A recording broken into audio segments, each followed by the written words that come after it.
안녕하세요. 오토타임즈 김성환 기자입니다. 오늘 만날 차는 토요타의 스포츠카 수프라입니다. 이름만 들어도 설레지 않나요? 일본 스포츠카 문화에 꽃을 피운 장본인이자 또 이 토요타에 있어서는 절대로 없어서는 안 될 아주 핵심 차종으로 또 부각이 되고 있는데요. 그만큼 또 긴 역사를 자랑하고 있기도 하죠. 과연 이 스프라 어떤 또 가치와 매력을 보여줄지 빠르게 살펴보도록 하겠습니다. 네, 토요타 수프라, 차를 좋아하시는 분들이라면 한 번쯤은 이 드림카 리스트에 꼽고 싶은 아주 명차이기도 한데요. 반대로 차를 잘 모르시는 분들이라면 하이브리드만 만들던 토요타에서 이런 차를 내놨다고 하실 수도 있을 것 같아요. 얼마나 위대하고 또 대단한 차인지 간단한 역사를 먼저 소개해 드리도록 하겠습니다. 1세대 수프라는 1978년으로 거슬러 올라갑니다. 당시 인기 스포츠카였던 셀리카를 바탕으로 한 단계 위급의 포지션이 되어 있었고요. 일본 내수용으로는 셀리카 더블 X, 수출용으로는 셀리카 수프라라는 이름이 붙여지기도 했습니다. 이후 1981년 2세대로 돌아오게 되는데 직렬 6기통 엔진 수프라의 핵심과도 같은 파워트레인 방식이 2세대부터 적용이 되기 시작했죠. 차도 뭐랄까 한층 더 날렵하고 좀 얄쌍하게 디자인 표현이 되어 있었고요. 팝업식 헤드램프도 상당히 멋있는 포인트 요소로 손색 없었죠. 이후 1986년 3세대로 돌아오게 됩니다. 그때 처음으로 이 수프라라는 독자 이름을 사용하게 됩니다. 일본 내수용이든 수출용이든 다 이름을 수프라라고 통일을 하게 되었죠. 그리고 3세대부터 모터스포츠에 아주 적극적으로 토요타가 진출을 하게 되고 꽤 많은 업적을 이룬 제품이기도 합니다. 그리고 나서 1993년 드디어 4세대 수프라가 등장을 하게 됩니다. 아마 많은 분들이 알고 있는 그 수프라의 디자인, 바로 4세대라고 생각하시면 될 것 같아요. 영화 분노의 질주에서 폴 워커의 차로도 아주 유명했죠. 동글동글한 헤드램프라든지 늘씬하게 빠진 긴 보닛 등 수프라를 대표하는 디자인 요소로 아주 가득한 게 바로 4세대입니다. 실제로 영화 효과의 덕이었을까요? 이 4세대 수프라는 미국 시장에서 선풍적인 인기를 끌게 되고요. 그리고 이 새로운 튜닝 파츠, 순정으로 타고 다니는 사람이 없을 정도로 아주 뛰어난 튜닝 부품들로 가득한 게 바로 4세대 수프라입니다. 그리고 나서 2002년도에 갑자기 수프라가 단종을 선언하게 되죠. 이유는 이 높아지는 이 배출가스 규제라든지 또 저조한 판매량 등을 꼽을 수 있을 것 같아요. 그때부터 이제 SUV 판매가 늘어나면서 토요타는 조금 더 먹거리에 집중을 해야 했기 때문이죠. 그렇게 2002년 단종 이후 수프라는 영영 우리 곁에 볼 수 없을 것만 같은 차종이기도 했습니다. 그런데 토요타가 무려 17년의 공백기를 깨고 수프라를 등장시켰습니다. 무려 2019년에 글로벌 데뷔를 했고요. 국내에는 작년에 공식 출시를 했죠. 초도 물량 30대가 완판됐을 정도로 이 스포츠카 마니아들에게 있어서 수프라는 여전히 독보적인 존재의 차이기도 합니다. 2021년 그리고 또다시 이렇게 수프라를 만나봤는데 이 긴 역사만 들어도 엄청나게 특별한 가치와 매력을 전달할 것 같은 스포츠카이기도 하죠. 역사는 그만 얘기하고 지금 비가 많이 오고 있는데 디자인 빠르게 한번 살펴보도록 할게요. 기본적으로 이제 차를 좋아하시는 분들 그리고 이 5세대 수프라의 탄생 어느 정도 알고 계신 분들이라면 이 BMW 아주 많은 부분을 공유했다라는 건 충분히 익히 알고 계실 겁니다. 실제로 파워트레인을 비롯해서 버튼류 그리고 플랫폼 전체적으로 BMW G4와 공유를 많이 했어요. 그런데 디자인은 완전히 따로 알려지지 않은 채 독자 개발을 했거든요. 그래서 일본차 특유의 디자인 감각이 아주 잘 살아있는 게 특징입니다. 그리고 오랜 시간 유지해온 스프라의 디자인 전통성도 계승한 흔적을 살펴볼 수가 있는데 저는 개인적으로 이 헤드램프라고 생각이 들어요. 스프라 하면 상당히 큼직하고 동글동글한 헤드램프가 먼저 떠오르는데 이 신형 5세대 GR 스프라 역시 요즘 차와는 좀 보기 드문 큰 헤드램프가 특징입니다. 크기가 제법 크고 또 이 아래쪽으로 얇게 주간주행 등을 넣어서 그런지 둔해 보이거나 좀 밋밋함을 피하기도 했어요. 크지만 세련미를 잘 챙겼다라는 생각이 들어요. 그리고 이 보닛의 형상이라든지 앞코가 굉장히 뾰족하게 튀어나와 있거든요. 그래서 뭔가 좀 한눈에 봐도 엄청나게 잘 달릴 것 같다라는 생각이 들고 이 앞쪽 스플리터를 비롯해서 공기흡 입구 역시 아주 큼직하게 뚫려 있습니다. 솔직히 수프라는 앞모습보다는 옆이 핵심이거든요. 바로 옆쪽으로 넘어가 보실게요. 네, 수프라의 옆모습 진짜 섹시하고 한눈에 봐도 스포츠카라는 거를 잘 이해할 수가 있습니다. 수프라를 표현하는 기준은 항상 똑같아요. 롱노즈 쇼테크, 앞쪽 보닛이 길고 뒤쪽 트렁크 부분이 훅 짧게 꺾어 들어가는 이 구조에 후륜 구동이고요. 그 다음에 전륜의 엔진을 탑재하고 있죠. 이런 디자인 흐름, 특히 황금 비율을 아주 잘 맞췄다라는 생각이 듭니다. 이 바디 컬러와 되게 헬멧 같기도 하고 아주 감각적으로 디자인해서 꾸민 모습을 비롯해서 엄청나게 튀어나와 있는 팬더의 볼륨, 그리고 물결처럼 흘러서 내려가는 이런 캐릭터 라인과 전체적인 디자인 요소 하나하나가 우리가 흔히 알고 있는, 그리고 수프라를 아주 오랜 시간 좋아했던 사람들이 딱 그 차 하면 떠올릴 수 있는 디자인 형태를 잘 따랐다라고 생각이 듭니다. 그리고 나서 이 신형, 특히 이 휠이라든지 타이어 셋업, 상당히 아주 알차고 또 기능적으로도 완벽히 역할을 수행해낼 것이다 라고 생각이 드는데, 타이어 같은 경우는 미쉐린의 파일럿 슈퍼스포츠 제품이 장착되어 있고 255mm 35ZR 19인치가 매칭이 됩니다. 뒤쪽은 조금 더 접지 면적이 넓은 275mm 사양이 끼워져 있네요. 수프라는 앞과 옆모습도 매우 멋있지만 저는 굳이 한 군데를 뽑으라면 이 뒤쪽에서 머무는 시선을 추천드리고 싶습니다. 뒤태 보세요. 와, 너무 이쁘지 않나요? 정말 미쳤어. 진짜 이쁘고, 특히 이 아주 두툼하게 생긴 일체형 스포일러를 비롯해서 살짝 이 꼬리가 올라가 있죠. 특히 범퍼 같은 모습, 배기구도 무지하게 크고요. 이 F1 경주차에서나 볼 법한 이 가운데 램프 정말 이쁘게 표현이 되어 있습니다. 테일 램프도 얄쌍하게 눈꼬리를 살짝 내리면서 굉장히 존재감을 높이기도 충분하고, 스프라 배지를 비롯해서 여기 GR이라는 마크가 붙어 있죠. GR, 해외에서는 GR 스프라라고 부르고 국내에는 수프라라는 명칭을 썼는데 GR 가주 레이싱의 약자거든요. 토요타가 내밀고 있는 전문 고성능 또 모터스포츠 팀이기도 합니다. 이 GR 스프라, 외관 설명은 여기까지. 바로 실내 설명 들어가 볼게요.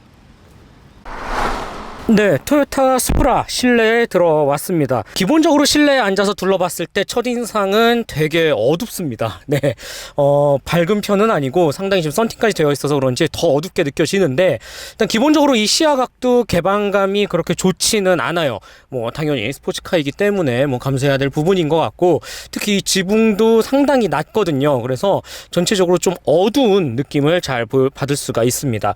그리고 수많은 스프라 리뷰를 통해서 봤겠지만 이 BMW의 요소 진짜 많이 보이는데, 이런 거 화면, 버튼, 인포테인먼트 구성 이런 다 BMW 똑같아요. 근데 이제 그거 너무 많이 들었으니까 그 얘기는 그만하고 그냥 전체적인 실내 느낌만 소개해 드리도록 할게요. 우선 기본적으로 격벽이 쳐져 있죠. 이 조수석 쪽으로 쳐져 있습니다. 그래서 이런 공조장치라든지 이런 인포테인먼트 조수석이 다 알아서 해. 나는 오로지 운전만 할 거야 라는 모습을 잘 볼 수가 있고요. 디지털 계기판 같은 경우도 상당히 이쁘게 표현이 되어 있습니다. 이 가운데 RPM 게이지가 큼직하게 위치해져 있어요. 렉서스의 F 계열에서도 볼 수 있던 모습인데, 토요타 스프라 역시 이 차는 달리는 차야 라는 걸 잘 표시를 해줍니다. 속도 바늘은 전자식으로 이 왼쪽에 살짝 쿵 위치해져 있고, 스티어링 휠 감각은 무난무난해요. 그리고 패들 시프트 당연히 달려 있습니다. 그다음에 기본적으로 스포츠카기 때문에 그렇게 수납 공간이 많아 보이지는 않고요. 그다음에 막 서스펜션 강도를 조절하거나 배기를 조절하거나 그런 거는 일체 없어요. 그냥 오로지 스포츠 모드 하나만 큼직하게 위치해져 있어요. 이거 누르고 끄고만 하면 됩니다. 실내 설명 여기까지 하고 바로 출발해 보도록 하죠. 네, 토요타 수프라 주행 느낌 살펴보도록 하겠습니다. 우선 이 차를 가지고 일상생활에서 과연 탈 수 있느냐, 오로지 산길만 가야 되는 거 아니냐 라는 또 궁금증이 들기도 하겠죠.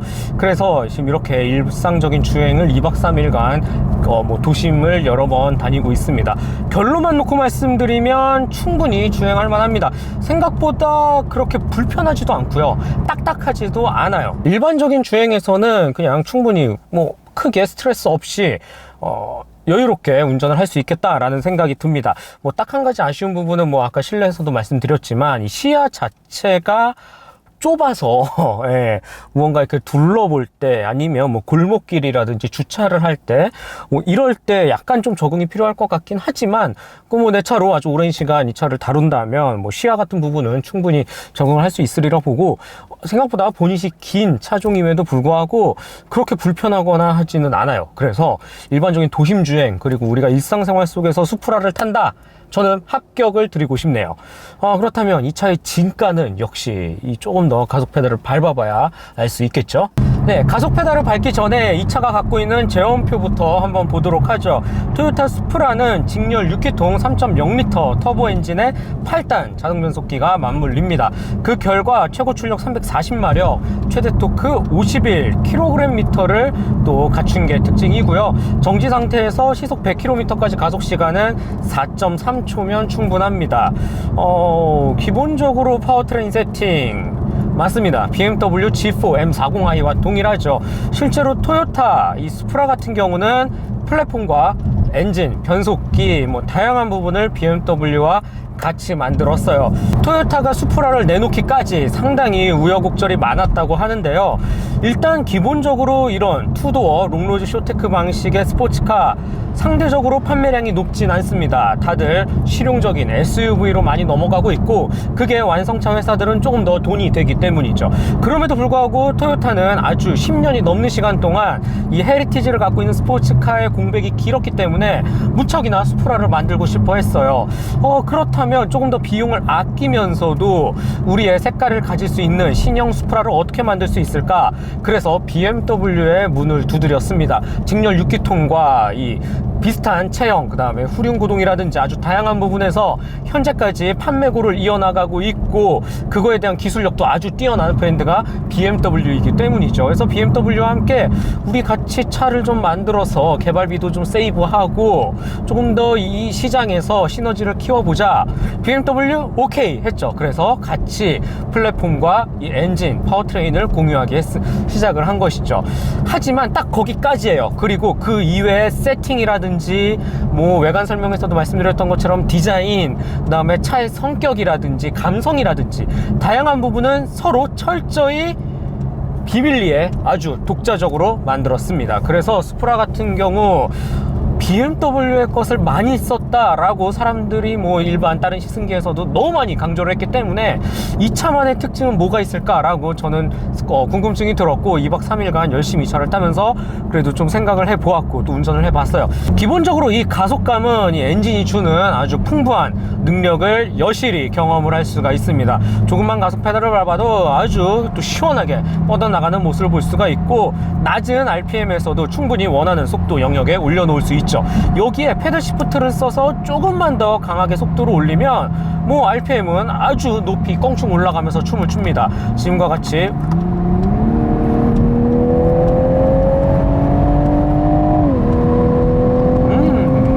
말도 안 되는 속력을 또 보여주는데, 터보의 느낌, 이 터보 렉이라든지 이런 그 터보 엔진이 주는 특유의 감각을 거의 느낄 수가 없어요. 심지어 저는 이 소리까지도 마치 자연흡기와 매우 유사하다라고 말씀을 드리고 싶어요. 소리 하니까 생각나는 건데 BMW G4 M40i와는 많이 다릅니다. 처음 시동을 켰을 때, 그리고 일반 모드에서 주행을 했을 때도 꽤 중독성 강한 굵은 소리가 전해져 오고요.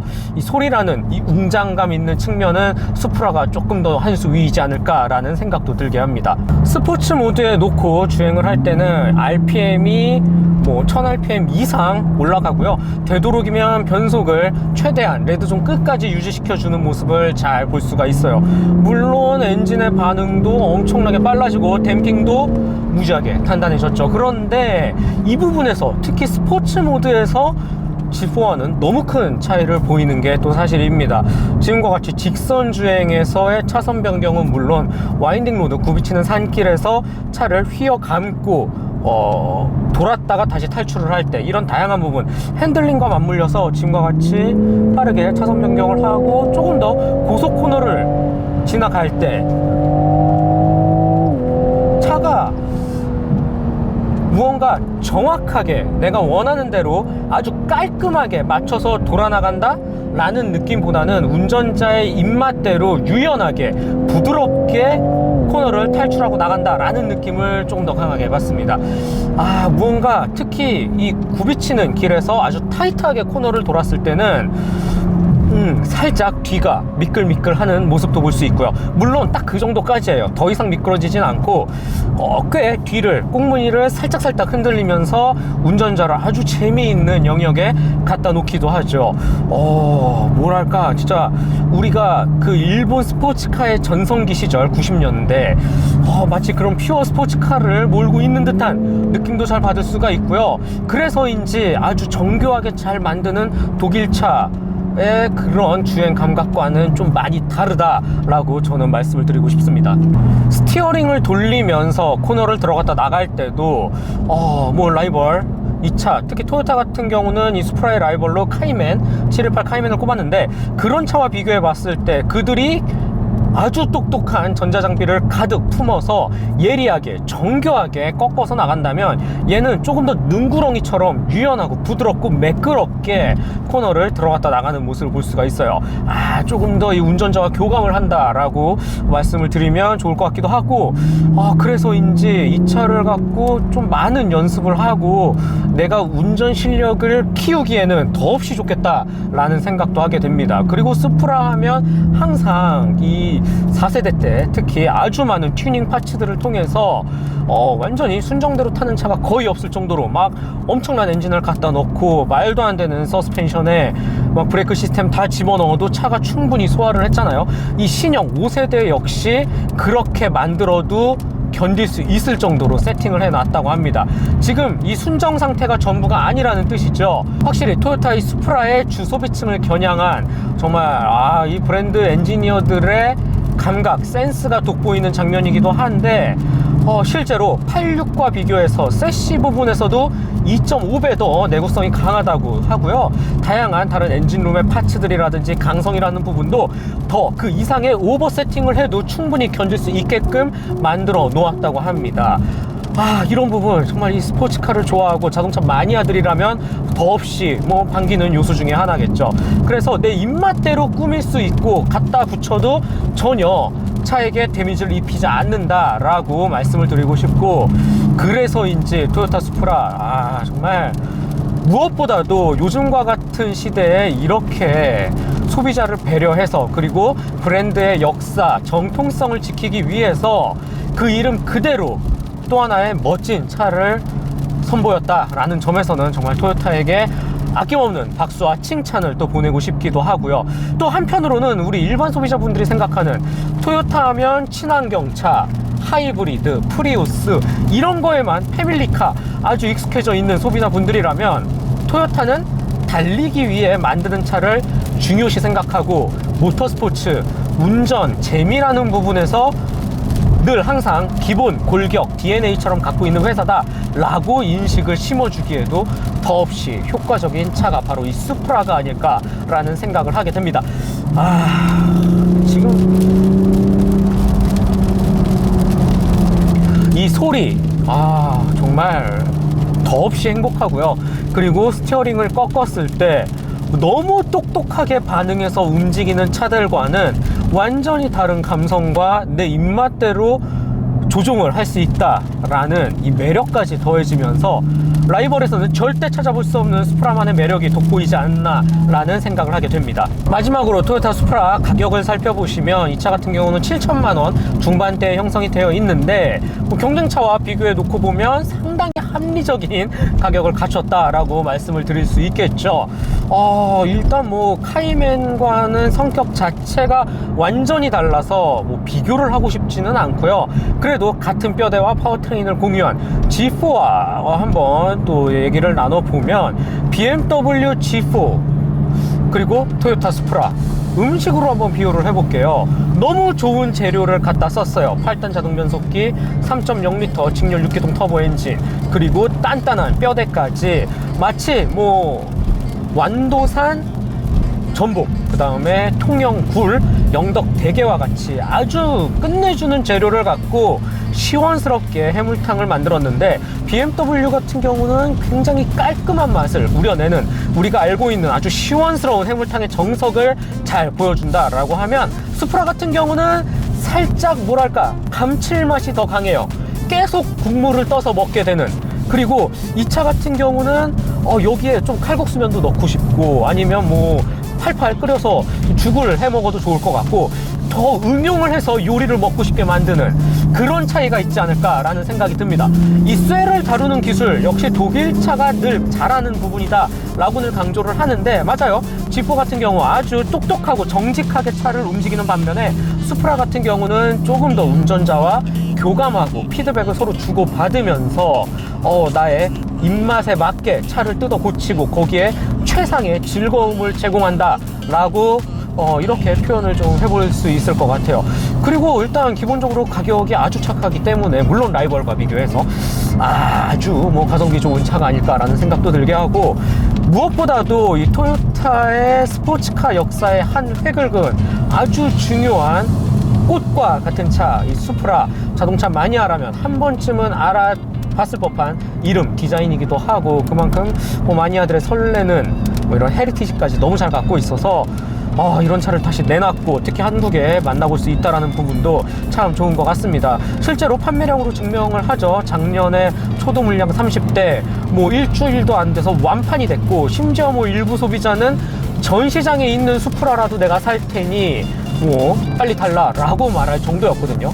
그리고 나서 꾸준히 판매량을 또 잘 보여주고 있습니다. 스포츠카 마니아들 사이에서는 아주 유명한 명기이기 때문에, 그리고 5세대로 돌아와서 그 진가를 더없이 보여주는 게 수프라가 아닐까라는 생각을 하게 됩니다. 네, 오토타임즈 김성환 기자였습니다.